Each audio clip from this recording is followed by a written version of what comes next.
Ya, terkait dengan meluasnya berita tentang panggilan kepada Tommy Soeharto untuk menyelesaikan tunggakan hutang ke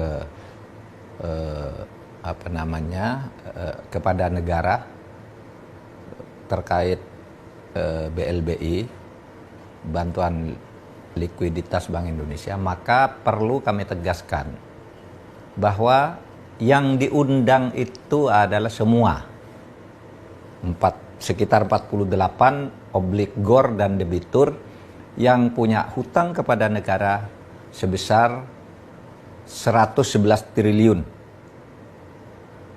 Jadi jangan salah bahwa ini hanya Tommy Soeharto. Semua dipanggil, tapi yang menjadi berita di media massa hanya panggilan kepada Tommy Soeharto. Semua dipanggil, ya. Ada yang sudah sampai, ada yang sudah selesai dan sebagainya. Ini pada semua orang 48 obligor dan debitur yang jumlah hutangnya itu kepada negara 111 triliun.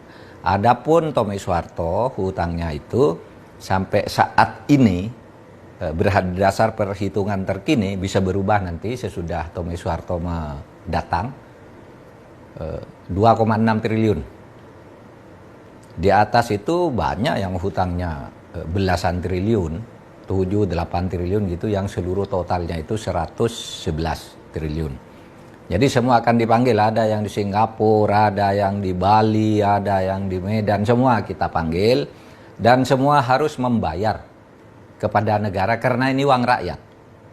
Rakyat ini sekarang sedang susah. Mereka tidak dapat apa-apa, sudah tidak dapat apa-apa, lalu hutangnya kepada mereka yang di atas namakan negara secara formal, lalu tidak dibayar, itu tidak boleh.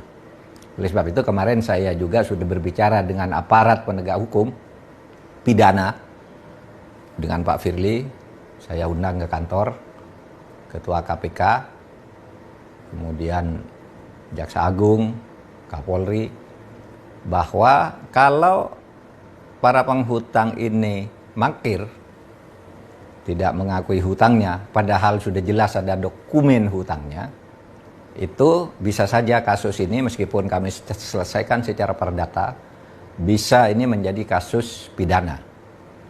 Bisa korupsi, karena korupsi itu kan memperkaya diri sendiri atau orang lain atau korporasi, merugikan keuangan negara.